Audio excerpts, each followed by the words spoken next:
Mesdames et messieurs, bonjour et bienvenue à ces premiers flash infos de la semaine. Le FARDC réorganise leur commandement dans les Katanga. Le général-major Ngoy Kilumbi Bob prend provisoirement la tête de la 2e région militaire, secondé notamment par le général de brigade Gassita Mokondo Olivier, chargé des opérations et de renseignements. Le général-major Ngoy Kilumbi Bob a été nommé nouveau commandant de la 2e région militaire de forces armées de la République démocratique du Congo. À ses côtés, le général de brigade Gassita Mokondo Olivier et le général de brigade Mungulu Kantanga Ignace sont les nouveaux responsables désignés par la hiérarchie de FARDC. Dans la 12e région militaire, le général-major Tambuka Bam Urbain est également désigné commandant. Ces changements ressortent d'une note de désignation signée le 1er août 2026 par le chef d'état-major général de FARDC, le lieutenant-général Jules Banzamouy Lamboué. Le document est enregistré sous le numéro 0549-EMG CMDT-026 précise que ces nouvelles affectations interviennent sur instruction de la plus haute hiérarchie. Au sein de la 2e région militaire, le général-major Ngoy Kilumbi Bob prend provisoirement les fonctions de commandant de région. Il sera secondé par le général de brigade Gassita Mokondo Olivier, désigné commandant 2e chargé des opérations et du renseignement. Le général de brigade Mungulu Kantanga Ignace est, quant à lui, appelé à assurer les fonctions de commandant 2e chargé de l'administration et de la logistique. Dans la 12e région militaire, le général-major Tambuka Bam Urbain est désigné commandant, complétant ainsi cette nouvelle configuration de commandement militaire. La note précise également que la présente décision annule toutes les dispositions antérieures à la présente, donnant ainsi effet aux nouvelles désignations. Ces mouvements interviennent alors que le FARDC poursuivent leurs opérations de sécurisation dans les Katanga face aux miliciens Mai Mai. La coalition d'opposition C64 rejette les mesures annoncées par le pouvoir sur le dialogue national. Elle maintient son opposition au projet de changement de la Constitution. La coalition appelle la population à manifester le 15 septembre prochain à travers le pays. À Kinshasa, les manifestants doivent se rassembler au palais du peuple.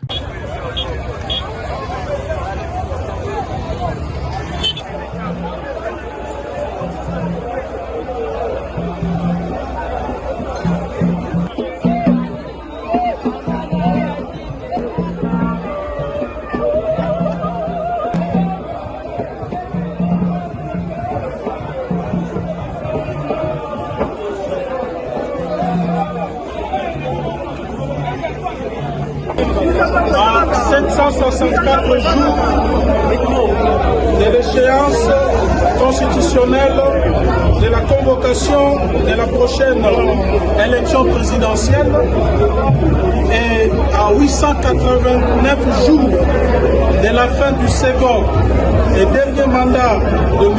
Félix Tshisekedi, force est de constater que le projet de changement de constitution n'est toujours pas abandonné. Le renvoi au Parlement de la loi portant délibération du référendum pour une nouvelle constitution ne constitue ni le retrait de cette loi ni une renonciation formelle au projet de changement de constitution. Dans un pays confronté à la guerre et à l'occupation d'une partie de son territoire, le risque de compromission de la cohésion nationale et de la balkanisation que fait peser un tel projet constitue une menace supplémentaire artificiellement créée pour notre indépendance nationale, notre souveraineté et l'intégrité territoriale de la République démocratique du Congo. Dans cet élan de consolidation des dérives autoritaires, d'engagement continu du régime Tshisekedi dans la rébellion contre l'ordre constitutionnel et des risques avérés de balkanisation de la RDC, la C64 annonce la reprise de ses actions citoyennes et mobilisation. Le 15 septembre 2026, elle organisera une marche pacifique sur l'ensemble du territoire national.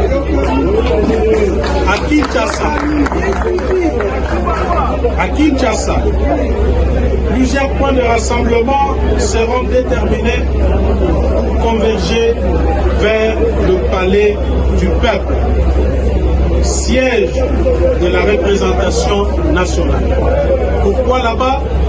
Parce que la patate chaude s'y trouve. Tshisekedi a renvoyé la patate chaude au Parlement. Cette mobilisation portera un message sans équivoque. Aucune révision, aucun changement de constitution, aucun référendum, aucun artifice. On se dirige à Rutshuru. La première édition du Grand Barbecue s'est tenue du 15 au 16 août 2026 à Bouicha dans les territoires de Rutshuru. Les ressortissants de la chefferie ont participé à un pèlerinage à la résidence du Mwamindeze et à une veillée culturelle autour du feu de Goma à Rutshuru. Cette initiative a permis aux jeunes de découvrir l'histoire et surtout les richesses de leur territoire. Reportage.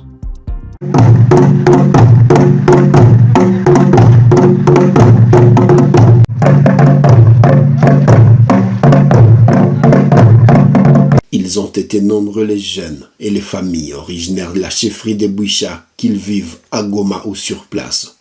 Ce week-end, du 15 au 16 août 2026, ils ont vécu un moment fort, à la fois culturel et mémorial, à l'occasion de la grande activité dénommée les Grands Barbecues Rutshuru, une véritable communion pour ces ressortissants venus célébrer l'histoire et les racines de cette prestigieuse entité du territoire de Rutshuru.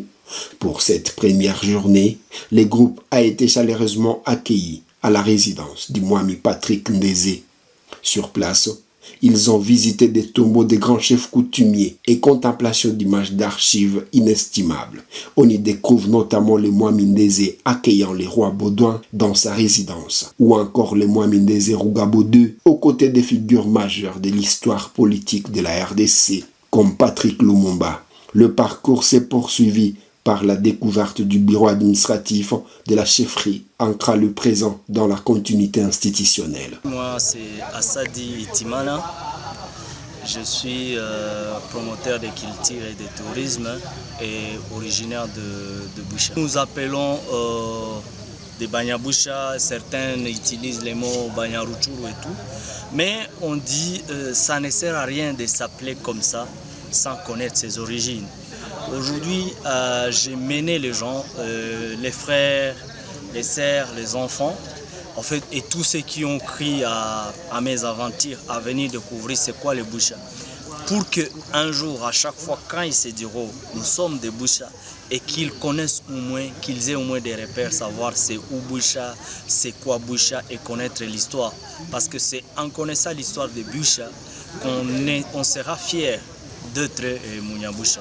Et pas être Munyaboucha parce qu'on t'a dit que tu l'es, mais en connaissant les valeurs, l'histoire de Boucha, tu seras fier partout au Congo, partout où tu iras et partout au monde de parler de Boucha et être fier de ton Munyaboucha. Après l'effort de la découverte, un grand repas partagé dans la joie, suivi de danses modernes et culturelles pour valoriser le patrimoine de Bouicha. Pendant cette même soirée culturelle, un grand feu a été allumé autour duquel les participants ont poursuivi les danses et les festivités jusque tard dans la nuit.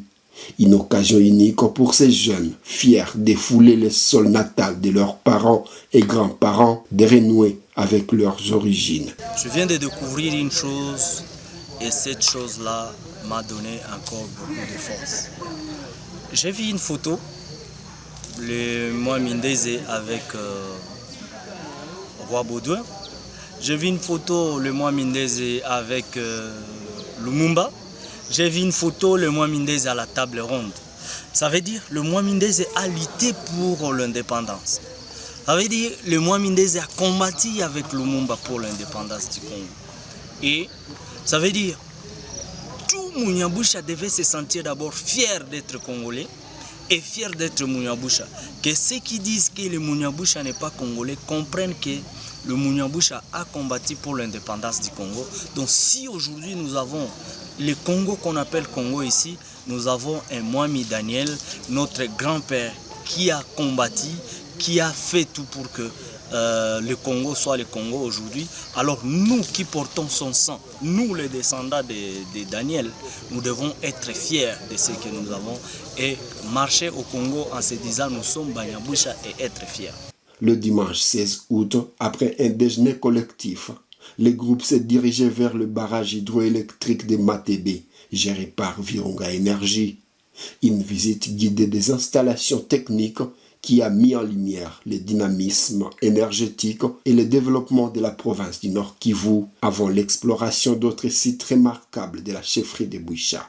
Cet événement restera gravé dans les mémoires comme une magnifique célébration de la richesse culturelle, de la résilience et des paysages exceptionnels du territoire des Rutshuru, couronné par un retour chaleureux vers Goma l'après-midi de ce même dimanche. Fermé et abandonné pendant près de 30 ans, les complexes sportifs de loisirs bassins de la ville situés dans les quartiers Zot à Likasi a réouvert ses portes cette semaine.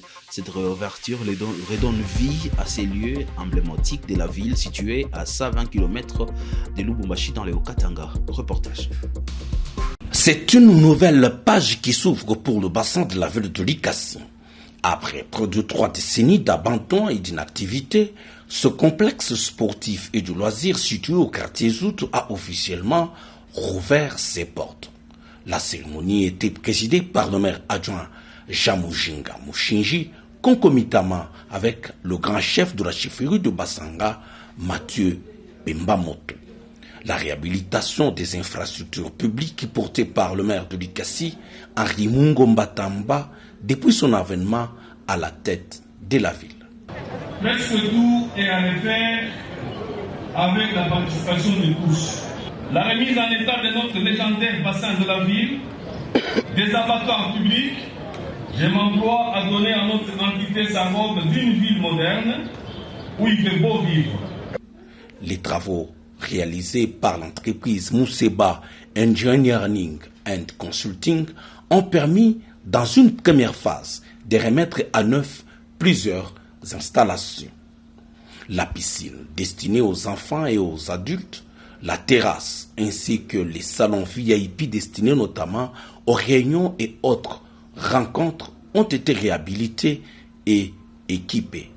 Un espace vert destiné aux activités récréatives des enfants ainsi qu'une salle des fêtes font également partie des aménagements réalisés. Le maire adjoint de Likasi, Jamuzinga Mushinji, a expliqué les modalités ayant permis le financement de ces travaux. Le bassin de la ville, qui est demeuré un patrimoine de la mairie, a été réhabilité sur financement propre de l'ETD mairie de Likasi. Je saisis cette occasion pour exprimer ma profonde gratitude à l'Africaine d'explosifs, Afridex en sigle, pour son appui financier à la modernisation de ce bassin. De son côté, le responsable de Museba Engineering and Consulting a appelé les usagers à préserver les installations et à faire un usage responsable de ce complexe, précisant que les travaux de modernisation devraient se poursuivre. Nous espérons que cette infrastructure ainsi que les futurs aménagements contribueront à rendre notre ville toujours plus dynamique et attractive. La réouverture du bassin de la ville a également été saluée par le grand chef de la chefferie de Basanga, Mathieu Pembamoto, qui considère ce site comme un patrimoine historique et récréatif important pour la population de Likasi. Mairie na responsable wao wanailamusha na inaleta joie munene kwetu sisi wote. Franchement, hata ba Belge bakapuya batasema tuko na basa yetu hapa Likasi. Ile cha mwisho ni kumekwisha hapo kwa kazi yote mlifanya, na Mungu atubariki wote na twende mbele zaidi. Asante kwa. Après la coupure du ruban symbolique, les autorités et les invités ont visité les différentes installations réhabilitées. Une démonstration de natation est venue clôturer cette cérémonie de réouverture.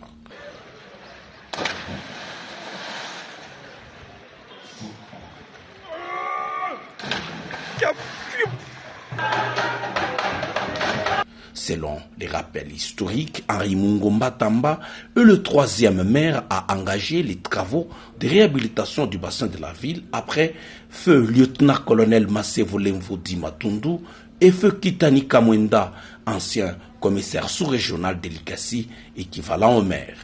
À Likasi, le bassin de la ville retrouve ainsi une seconde jeunesse après près de 30 ans de silence. Et c'est la fin de ces Flash Info, mesdames, messieurs. Merci à vous d'avoir suivi et bon début des semaines.